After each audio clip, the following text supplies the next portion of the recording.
ചങ്ങായിമാരെ 2-3 ദിവസമായിട്ട് നമ്മളെ പൂഞ്ഞാലിലെ ജോർജിന്റെ മോൻ ഷോൺ ജോർജ് ഇല്ലേ, ഓനും പിന്നെ കേരളത്തിലെ സംഘികളും മൊത്തം ഉണ്ടല്ല ക്രൈസ്തവരെയും ക്രൈസ്തവ പുരോഹിതന്മാരെയും നിന്നും ഇരുന്നും ഒരേ തെറിവിളിയാണ്. പക്ഷെ അവന്മാർ ഇത്രമാത്രം തെറി വിളിച്ചിട്ടും എനിക്ക് തോന്നുന്നു പല ക്രൈസ്തവ പുരോഹിതന്മാരുണ്ടല്ല ഇവർക്കെതിരെ പ്രതികരിക്കാൻ വേണ്ടി ഇപ്പോഴും ഭയക്കുകയാണ്. കുറച്ച് ക്രൈസ്തവരും കുറച്ച് ക്രൈസ്തവ പുരോഹിതന്മാരൊക്കെ സംഘപരിവാറിനെതിരെ പ്രതികരിക്കുന്നുണ്ട്.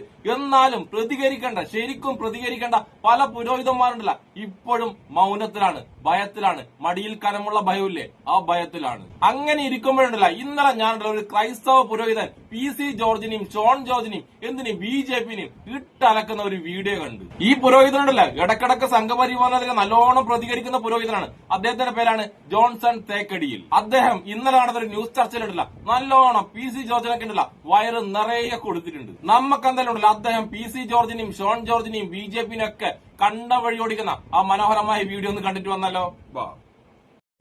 ആദ്യം ഫാദർ ജോൺസൺ തേക്കടയിൽ കഴിഞ്ഞ ദിവസം ഷോൺ ജോർജും PC ജോർജും അതിശക്തമായ ഭാഷകളിലാണ് പ്രതികരിച്ചത്. ഇങ്ങോട്ട് വേണ്ടെങ്കിൽ അങ്ങോട്ടുമില്ല എന്ന രീതിയിൽ നിലപാട് സ്വീകരിച്ചിരുന്നു. പക്ഷേ ഇന്നാകുമ്പോൾ ഷോൺ ജോർജ് പറയുന്നു ദീപിക മുഖപത്രത്തിനെതിരെയാണ് പറഞ്ഞത്, പത്രം സ്വീകരിക്കുന്ന രാഷ്ട്രീയ നിലപാടുകൾക്കെതിരെയാണ് എന്ന് പറഞ്ഞ് മയപ്പെടുത്തുന്നുണ്ട്. ആ രീതിയിൽ അതിനെ വിശദീകരിക്കുമ്പോൾ നിങ്ങൾ അങ്ങനെ തന്നെ അതിനെ ഉൾക്കൊള്ളുന്നുണ്ടോ? അങ്ങനെയാണ് ഇത് മുഖപത്രത്തിനെതിരായ വിമർശനം എന്ന നിലയിൽ ചുരുക്കുന്നുണ്ടോ? അങ്ങനെ കാണാൻ പറ്റുന്നുണ്ടോ? ന്യൂസ് 18 ഈ വിഷയത്തിൽ വളരെ സന്തോഷമുണ്ട്. അപ്പോൾ നമുക്കറിയാവുന്ന പോലെ ശ്രീ PC ജോർജ് സാറും അദ്ദേഹത്തിന്റെ മകൻ ഷോണും മത്സര രംഗത്തുണ്ടായിരുന്നു. അവർ രണ്ടുപേരും അവരുടെ പ്രാഗൽഭ്യം രാഷ്ട്രീയപരമായിട്ട് വളരെയധികം ശ്രദ്ധ നേടുവാൻ കൊണ്ടിടയായി തീർന്ന രണ്ട് കാൻഡിഡേറ്റ്സ് ആയിരുന്നു. അവര് ക്രൈസ്തവ സമൂഹത്തിന്റെ പ്രതിനിധികളായിട്ടല്ലോ മത്സരിച്ചത്, അവർ മത്സരിച്ചത് BJPയുടെ കാൻഡിഡേറ്റ്സ് ആയിട്ടാണ്. അപ്പോൾ ഈ സംസ്ഥാനത്ത് നമ്മുടെ രാജ്യത്തുടനീളവും നമ്മുടെ സംസ്ഥാനത്തും ആരും അങ്ങനെ മതത്തിന്റെ കാൻഡിഡേറ്റ് ആയിട്ട് അല്ലെങ്കിൽ സഭ ഇന്ന ആളുകളെ ഞങ്ങളുടെ കാൻഡിഡേറ്റ് ആയിട്ട് നിർത്തിക്കോ എന്ന് പറഞ്ഞ് ആരും നിർത്തിയായിട്ട് എന്റെ അറിവിലില്ല. അവര് രാഷ്ട്രീയപരമായിട്ടുള്ള കണ്ടസ്റ്റിൽ അവർക്ക് നേടാവുന്നിടത്തോളം വോട്ടുകൾ നേടാൻ തക്കവണ്ണം എന്തെല്ലാം കാര്യങ്ങൾ ചെയ്യാമോ അതൊക്കെ അവർ ചെയ്യുന്നുണ്ട്. എന്നാൽ ഈ ഇലക്ഷന്റെ 2 ദിവസങ്ങൾ മുമ്പ് തന്നെ നമുക്കറിയാവുന്ന പോലെ പ്രിയപ്പെട്ട PC ജോർജ് സാറും അദ്ദേഹത്തിന്റെ മകൻ ഷോണും ഒക്കെ പറഞ്ഞതായിട്ടുള്ള കാര്യങ്ങൾ പൊതുസമൂഹത്തിൽ വളരെ ശക്തമായി കിടക്കുകയാണ്.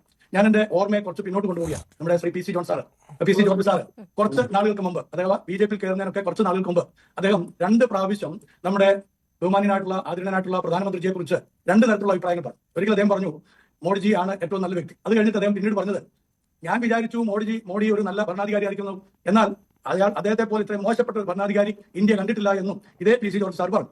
അദ്ദേഹത്തിന്റെ നിലപാടുകളും ഷോൺ ജോർജിന്റെ നിലപാടുകളും കൂടെ മാറിക്കൊണ്ടിരിക്കും. അതിനനുസരിച്ച് സഭ അവരെ താങ്ങുകയും അവർക്ക് വേണ്ടി വാദിക്കുകയും അവരെ പുകഴ്ത്തുകയും അവർ വോട്ട് ചെയ്യുകയും ചെയ്യണമെന്നൊക്കെ അവരെ കാംക്ഷിച്ചാൽ അതെങ്ങനെയാ സാധിക്കുക?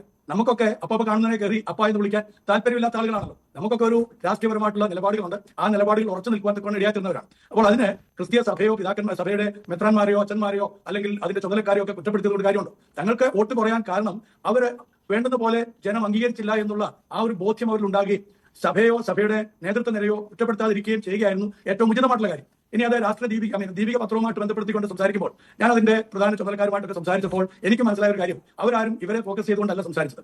അവര് പ്രത്യേകിച്ച് ഇന്നത്തെ എഡിറ്റോറിയലിലൊക്കെ വന്നിരിക്കുന്നത് മാർപ്പാപ്പ വളരെ കൃത്യമായിട്ട് ട്രംപിന്റെ അല്ലെങ്കിൽ അമേരിക്കയുടെ നയങ്ങളെ ഇപ്പോഴത്തെ യുദ്ധവുമായിട്ട് ബന്ധപ്പെട്ടുകൊണ്ടുള്ള കാര്യങ്ങളെ എടുത്ത് പറഞ്ഞ് സഭ ഒരു കാരണവശാലും ഇത്തരത്തിലുള്ള ഹീനപ്രവൃത്തികളിൽ ഇടപെടുകയില്ല, അത് പാടില്ല, സമൂഹത്തിന് നാശം വരുത്തുന്നതൊന്നും ചെയ്യാൻ പാടില്ല എന്നുള്ള ആ നിലപാടിനെ എടുത്തു പറഞ്ഞിട്ടാണ് പറയുന്നത്. അതിനെതിരെ ഏത് വ്യക്തിത്വങ്ങൾ മുണ്ടും മടക്കും കൊടുത്തു വന്നു കഴിഞ്ഞാലും ഞങ്ങൾ അംഗീകരിക്കയില്ല. ചട്ടമ്പി തരവുമായിട്ടൊന്നും സഭയുടെ മുമ്പാകെയോ അല്ലെങ്കിൽ വിശ്വാസികളുടെ മുമ്പാകെയോ വന്നതുകൊണ്ട് പ്രയോജനമില്ലായിരുന്നു. അപ്പൊ അതിന് ആ ഒരു പത്രത്തോടെ മേക്കിട്ട് കയറിയിട്ട് കാര്യമല്ലുണ്ട്. പിന്നെ അവരുടെ ഞാൻ കണ്ടത് ന്യൂസ് 18 തന്നെ പുറത്തുവിട്ടാണ്. അവരുടെ പരസ്യങ്ങളൊന്നും വന്നില്ല. പരസ്യം കൊടുത്തില്ലെങ്കിൽ വന്നേനെ.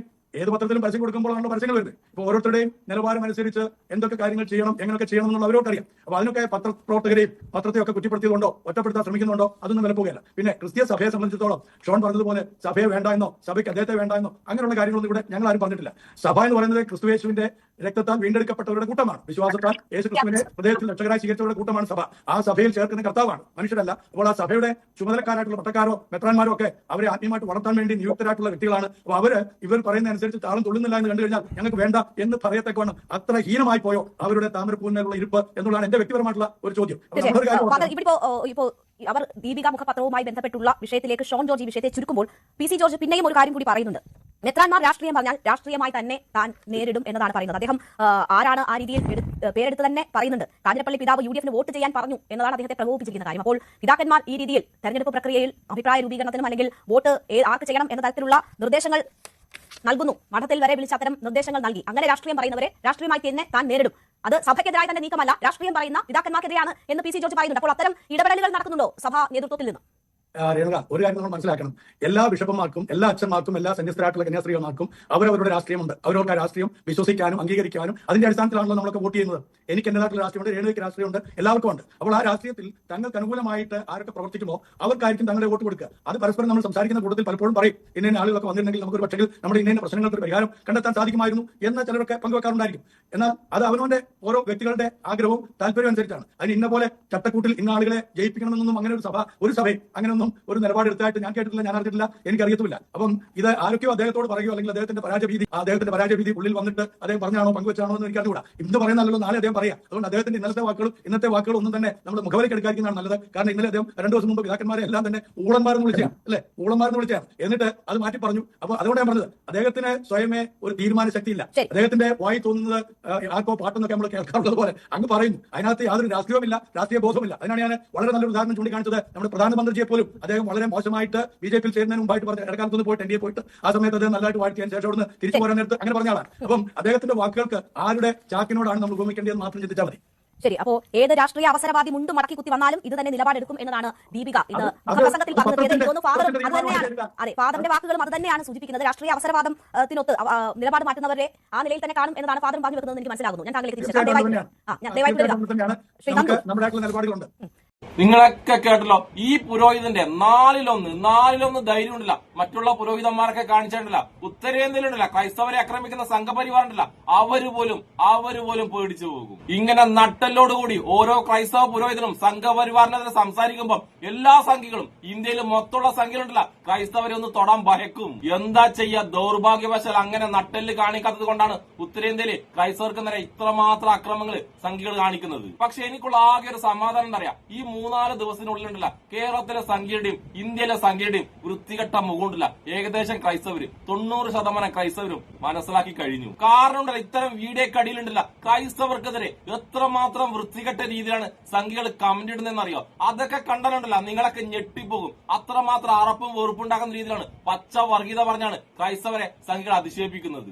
എന്തിനു പറയുന്നു, കേരള പോലീസിന്റെ തലപ്പത്തുണ്ടായിരുന്ന ഇപ്പോഴത്തെ സംഖ്യയായ സെൻകുമാറൊക്കെ ഒരു പോസ്റ്റ് ഇട്ടിട്ടുണ്ട്. പച്ച വർഗീയത പറഞ്ഞുകൊണ്ട് ഒരു പോസ്റ്റ്. അതിലുണ്ടല്ലോ സെൻകുമാർ ക്രൈസ്തവരൊക്കെ പറഞ്ഞത് കേട്ടാലുണ്ടല്ല ആകെ സങ്കടമായി പോകും. അതുകൊണ്ട് തൽക്കാലം ആ പോസ്റ്റ് ഞങ്ങളുടെ വായിക്കുന്നില്ല. ഇത്രയും വർഗീയത തലക്ക് പിടിച്ച് ഈ ചങ്ങായിലം കേരള പോലീസിന്റെ തലപ്പത്ത് ഒരു കാലത്ത് ഉണ്ട് എന്ന് പറയുമ്പോഴല്ല എനിക്ക് തന്നെ നാണക്കേട് തോന്നുന്നു. അതുകൊണ്ട് എനിക്ക് പറയാനുള്ളത്, കേരളത്തിലെ സംഘപരിവാറിനെ ഇപ്പോഴും സ്നേഹിക്കുന്ന കുറച്ചെങ്കിലും ക്രൈസ്തവരുണ്ടെങ്കിൽ അവരോട് പറയുന്നത്, ഇത് കേരളമായത് കൊണ്ട് മാത്രമാണ് സംഘപരിവാർ നിങ്ങളുടെ ദേഹത്ത് തൊടാത്തത്. ഇവിടത്തെ ഇടതുവശവും വലതുവശവും അസ്തമിക്കുന്നു അന്നുണ്ടല്ല ഉത്തരേന്ത്യയിലെ സംഖ്യകളെ ക്രൈസ്തവരോട് ചെയ്യുന്നില്ലേ, ആ സംഭവം കേരളത്തിലും തുടങ്ങും. അതായത് ഉത്തരേന്ത്യയിലെ ക്രൈസ്തവർക്ക് നേരെ സംഘപരിവാർ ഇല്ലാത്ത കേസും പറഞ്ഞിട്ട് കണ്ടം വഴി ഓടിക്കുന്നില്ലേ, ആ കണ്ടം വഴി ഓടിക്കല് കേരളത്തിലും സംഘപരിവാർ നടത്താൻ തുടങ്ങും. സംഘപരിവാർ വിചാരധാരയില് മുസ്ലിം സമുദായത്തെ മാത്രമല്ലട്ടാ ശത്രുക്കളായി കണ്ടിട്ടുള്ളത്, ക്രൈസ്തവരെ കൂടിയാണ്. അത് മനസ്സിലാക്കിയാൽ നല്ലതാട്ടാ. ആ വിചാരധാരയെ പറഞ്ഞ സംഭവം തന്നെയാണ് സംഘപരിവാറിലെ